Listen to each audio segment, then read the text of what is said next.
Hi friends, welcome back to our YouTube channel Sushma Chandu vlogs Mandya. ಎಲ್ಲರೂ ಹೇಗಿದ್ದೀರಾ? ಎಲ್ಲರೂ ಚೆನ್ನಾಗಿದ್ದೀರಾ ಅಂತ ಭಾವಿಸ್ತಾ ಈ ಒಂದು ವ್ಲಾಗ್ನ ಶುರು ಮಾಡೋಣ. ಹಾಗೆ ಇವತ್ತಿನ ವ್ಲಾಗ್ ಒಂದು ಡಿವೋಷನಲ್ ವ್ಲಾಗ್ ಆಗಿರುತ್ತೆ. ಏಕೆಂದರೆ ನನ್ನ ಇವತ್ತಿನ ವ್ಲಾಗ್ನಲ್ಲಿ ದೇವ್ರ ಪೂಜೆಗಳೇ ಜಾಸ್ತಿ ಇರುತ್ತೆ ಅಂತಲೇ ಅಂದ್ಕೊಬೋದು. ಇದು ಸತ್ಯನಾರಾಯಣ ಪೂಜೆ, ಒಂದು ಗೃಹಪ್ರವೇಶದ ಫಂಕ್ಷನ್ ಇತ್ತು. ಅಲ್ಲಿ ಸತ್ಯನಾರಾಯಣ ಪೂಜೆ ಆ ಪೂಜೆ ಅಲಂಕಾರ ತುಂಬ ಚೆನ್ನಾಗಿ ಮಾಡಿದರು. ಹಾಗೆ ನಮ್ಮ ಮನೆ ದೇವರು ಲಕ್ಷ್ಮೀ ನರಸಿಂಹಸ್ವಾಮಿ ಅದೊಂದು ಸುದರ್ಶನ ಹೋಮ ಮಾಡೋದು, ಆ ದೇವ್ರ ವಿಗ್ರಹನ ಅಲ್ಲಿ ಇಟ್ಟಿದ್ದು ಚೆನ್ನಾಗಿ ಕಾಣಿಸ್ತಿತ್ತು. ಒಳ್ಳೆ ಸಖತ್ತಾಗಿ ಮಾಡಿದರು. ಹಾಗಾಗಿ ಅದನ್ನೊಂದು ಕ್ಯಾಪ್ಚರ್ ಮಾಡಿಕೊಂಡೆ. ಹಾಗೆ ಪೂಜೆ ಅಲಂಕಾರ ಮಾಡಿದ್ದನ್ನು ಕ್ಯಾಪ್ಚರ್ ಮಾಡ್ಕೊಂಡೆ. ಹಾಗೆ ನಮ್ಮ ಮನೆ ದೇವರು ಸಿದ್ದೇಶ್ವರ ಸ್ವಾಮಿನ ಕರೆಸಿದ್ರು ಅವ್ರ ಮನೆ ಗೃಹಪ್ರವೇಶಕ್ಕೆ. ಅಲ್ಲಿ ದೇವರಿಗೆ ಅಭಿಷೇಕ ಮಾಡ್ತಿದ್ರು. ಸೊ ಅದೊಂದು ಕ್ಲಿಪ್ಪಿಂಗ್ನ ಆ್ಯಡ್ ಮಾಡಿಕೊಂಡು ನಾನು ಮನೆಗೆ ಬಂದೆ ಅಷ್ಟೇ. ಅಲ್ಲಿ ಮಂತ್ರ ಹೇಳ್ತಾ ನಾವು ಅಭಿಷೇಕನ ನೋಡೋಣ.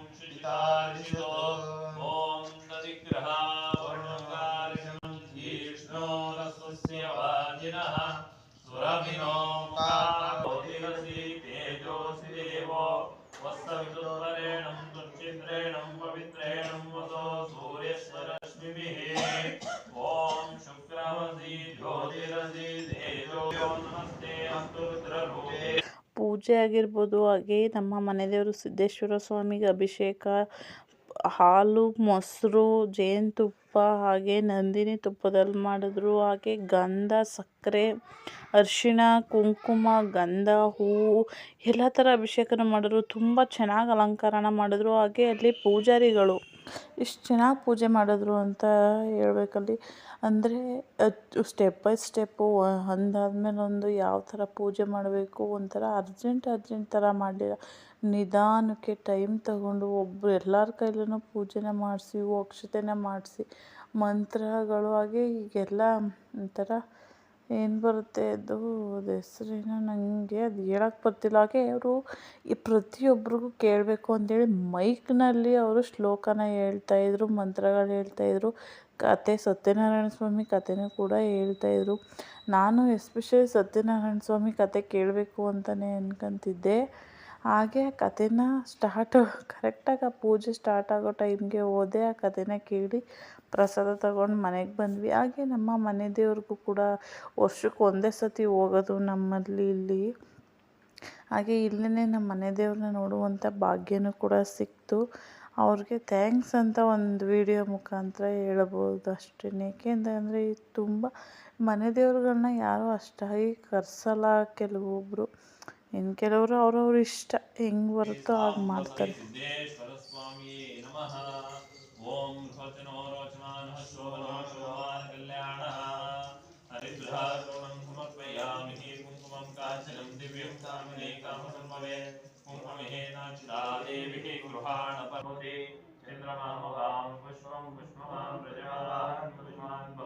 ಹಾಗೆ ನಮ್ಮನೆ ದೇವ್ರನ್ನೂ ಕೂಡ ಅಷ್ಟೇ. ನನ್ನ ವೀಡಿಯೋದಲ್ಲಿ ಈ ವಿಡಿಯೋ ಅಂತೂ ತುಂಬ ನೆನಪಲ್ಲಿರುತ್ತೆ.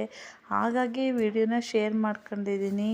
ಹಾಗೆ ನಾನಿಲ್ಲಿ ನೈಟು ರೊಟ್ಟಿ ಮಾಡೋದಕ್ಕೆ ಅಂತ ಹೇಳಿಬಿಟ್ಟು ಕೆಂಪು ಚಟ್ನಿನ ಮಾಡ್ತಾಯಿದ್ದೆ. So same as it is chutney ಹೆಂಗೆ ಮಾಡ್ತೀವೋ ಹಾಗೆಯೇ ಹಸಿಮೆಣ್ಸಿನ್ಕಾಯಿ ಹಾಕೋ ಬದಲು ನಾನಿಲ್ಲಿ ರೆಡ್ ಚಿಲ್ಲಿನ ಹಾಕ್ತಾಯಿದ್ದೀನಿ ಅಷ್ಟೇ. ಸೊ ಈಸಿ ಮೆಥಡ್ನಲ್ಲಿ ತೆಂಗಿನಕಾಯಿ ಚಟ್ನಿ ಅಂದರೆ ತಟ್ಟೋ ರೊಟ್ಟಿ ಮಾಡ್ತಿದ್ದೀನಿ. ಸೊ ವೆಜಿಟೇಬಲ್ಸ್ಗಳನ್ನ ಹಾಕಿ ಇವತ್ತು ಸ್ವಲ್ಪ ಡಿಫ್ರೆಂಟಾಗಿ ಮಾಡ್ತಾಯಿದ್ದೀನಿ.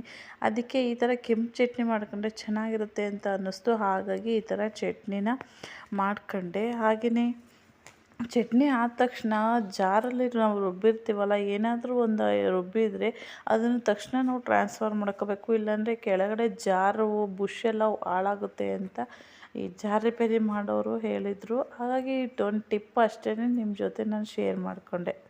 ಹಾಗೆ ನಾನಿಲ್ಲಿ ರೊಟ್ಟಿಗೋಸ್ಕರ ಎಲ್ಲನೂ ಕೂಡ ಕಟ್ ಮಾಡಿಕೊಂಡು ಎತ್ತಿಟ್ಕೊಂಡಿದ್ದೆ. ಈರುಳ್ಳಿ, ಹಾಗೆ ಈ ಸಲ ನಾನು ಬೀಟ್ರೂಟು ಸೌತೆಕಾಯಿ ಎರಡು ಎಕ್ಸ್ಟ್ರಾ ಹಾಕ್ತಾಯಿದ್ದೀನಿ. ಈರುಳ್ಳಿ, ಕ್ಯಾರೆಟು ಮತ್ತು ಬೀಟ್ರೂಟ್, ತೆಂಗಿನಕಾಯಿ ತುರಿ, ಕೊತ್ತಂಬರಿ ಸೊಪ್ಪು, ಸಬ್ಬಸಿಗೆ ಸೊಪ್ಪು, ಕರಿಬೇವಿನ ಸೊಪ್ಪು, ಹಾಗೆ ಸೌತೆಕಾಯಿ ಇದಿಷ್ಟನ್ನು ಹಾಕ್ಬಿಟ್ಟು ಮಾಡ್ತಾಯಿದ್ದೀನಿ. ಇವತ್ತು ಸ್ವಲ್ಪ ಹಾಗೆ ಇದಕ್ಕೆ ಸ್ವಲ್ಪ ಟೇಸ್ಟ್ಗೆ ಎಷ್ಟು ಬೇಕೋ ಅಷ್ಟು ಸಾಲ್ಟು, ಹಾಗೆ ಜೀರಿಗೆ ಇದಿಷ್ಟನ್ನು ಕೂಡ ಹಾಕ್ಕೊಂಡು ನಾನಿಲ್ಲಿ ಫಸ್ಟು ಆ ತರಕಾರಿನಲ್ಲಿರೋ ತೇವಾಂಶದಿಂದನೇ ಹಿಟ್ಟನ್ನ ಚೆನ್ನಾಗಿ ಮಿಕ್ಸ್ ಮಾಡ್ಕೊತಿದ್ದೀನಿ. ಏಕೆ ಅಂತಂದರೆ ಮೇಲ್ಗಡೆ ಎಲ್ಲ ಫುಲ್ ಹಿಟ್ಟು ಜೊತೆಗೆ ತರಕಾರಿನೂ ಕೂಡ ಮಿಕ್ಸ್ ಆಗಬೇಕು. ಅದರಲ್ಲಿರೋ ತೇವಾಂಶದಿಂದನೇ ಅರ್ಧ ಹಿಟ್ಟನ್ನು ಕಲಸ್ಕೊಬೋದು. ಆಮೇಲೆ ನಮ್ಗೆ ಎಷ್ಟು ಬೇಕೋ ಅಷ್ಟು ನೀರನ್ನ ಹಾಕ್ಕೊಂಡು ನಾವು ರೊಟ್ಟಿನ ನಾವು ಯಾವ ಹದ ಬೇಕು ಅದಕ್ಕೆ ಕಲಸ್ಕೊಂಡು ಇಟ್ಕೊಂಡು ಒಂದು 10 ನಿಮಿಷ ಅದನ್ನು ಕಲ್ಸಕ್ಕೆ ಬಿಟ್ಟು ಆಮೇಲೆ ರೊಟ್ಟಿನ ನಾವು ತೆಳುಗೆ ಈ ಥರ ಒಂದು ತೆಳುಗಿರುವಂಥ ಒಂದು ಕರ್ಚೀಫು ಅಥವಾ ಒಂದು ಪಂಚೆ ಪಟ್ಟೆನೂ ಇಟ್ಕೊಂಡು ನಾವು ರೊಟ್ಟಿನ ಎಷ್ಟು ತೆಳ್ಳಗೆ ಬೇಕೋ ಅಷ್ಟು ತೆಳ್ಳಗೆ ಬೇಯಿಸ್ಕೊಂಡು ಸ್ವಲ್ಪ ಮುಚ್ಚಿಟ್ಟು ಬೇಯಿಸ್ಕೊಂಡ್ರೆ ಅವೆನಲ್ಲಿ ಚೆನ್ನಾಗಿ ಬೇಯುತ್ತೆ ಅನ್ನೋದಕ್ಕೋಸ್ಕರ ಮುಚ್ಚಿಟ್ಟು ಬೇಯಿಸ್ಕೊತಿದ್ದೀನಿ. ಹಾಗೆ 2 ಸೈಡೂ ಕೂಡ ಹಾಗೆಯೇ ಇದಕ್ಕೆ ನಾವು ತಟ್ಟಬೇಕಾದ್ರೇ ಎಣ್ಣೆ ಹಾಕಿರ್ತೀವಲ್ಲ ಅಷ್ಟೇ ಎಣ್ಣೆ ಸಾಕು, ಎಕ್ಸ್ಟ್ರಾ ಎಣ್ಣೆನೇ ಬೇಡ. ಹಾಗೆ ಇಲ್ಲಿ ನಮ್ಮ ಯಜಮಾನ್ರು ನಾನು ನಿನಗಿಂತ ತೆಳ್ಳಗೆ ರೊಟ್ಟಿ ತರ್ತೀನಿ ಅಂತ ಹೇಳ್ಬಿಟ್ಟು ಬಂದರು. ನಾನು ಅದಕ್ಕೆ ಒಂದು ಟ್ರೈ ಮಾಡಲಿ, ಅದು ಹೇಳ್ದೆ ಸುಲಭ ಅಲ್ಲ ಅಂತ ಹೇಳ್ಬಿಟ್ಟು ಆಯಿತು ತಟ್ಟಿ ಅಂತ ಹೇಳ್ಬಿಟ್ಟು ಬಿಟ್ಕೊಟ್ಟೆ ಅವ್ರಿಗೆ. ಅವರು ಆ ಕೈಲಿ ಫಸ್ಟ್ ಅಟೆಂಪ್ಟು ಆಗಲಿಲ್ಲ. ನಾನು ಹೇಳಿದೆ ಎಣ್ಣೆ ಹಚ್ಕೊಂಡು ತಟ್ಟಿ ಅದು ಬರೋಲ್ಲ, ನೀರು ಹಚ್ಕೊಂಡು ತಟ್ಟಿದ್ರು ಬರಲ್ಲ ಅಂತ. ಇಲ್ಲ ನಾನು ನೀರು ಹಚ್ಕೊಂಡೇ ತಡ್ತೀನಿ ಅಂತ ಹೇಳೋದನ್ನ ಕೇಳದೆ ಮಾಡಿದ್ರು.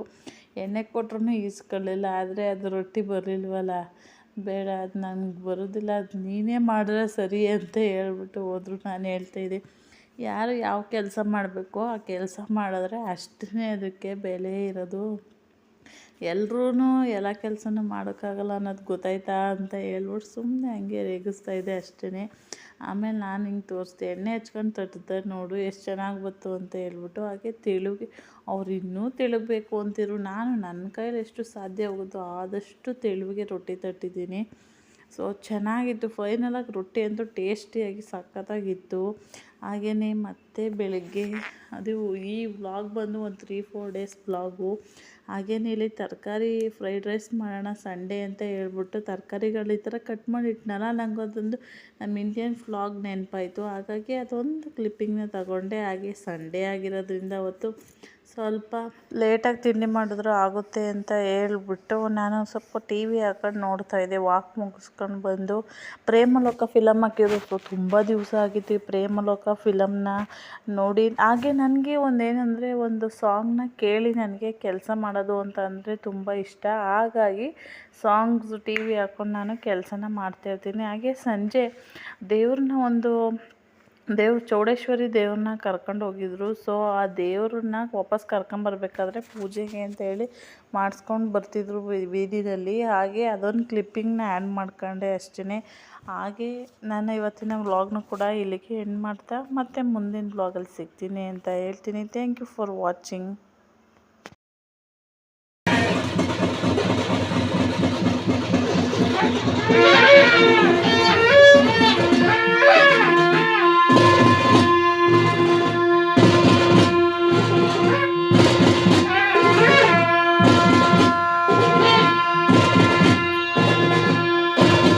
ಇನ್ನೂ ಯಾರು ನನ್ನ ಚಾನಲ್ ಸಬ್ಸ್ಕ್ರೈಬ್ ಮಾಡ್ಕೊಂಡಿಲ್ವೋ ಪ್ಲೀಸ್ ನನ್ನ ಚಾನಲ್ ಸಬ್ಸ್ಕ್ರೈಬ್ ಮಾಡ್ಕೊಂಡು ನೋಡಿ. ಹಾಗೆ ಲೈಕ್, ಶೇರ್, ಕಮೆಂಟ್ ಮಾಡಿ. Thank you.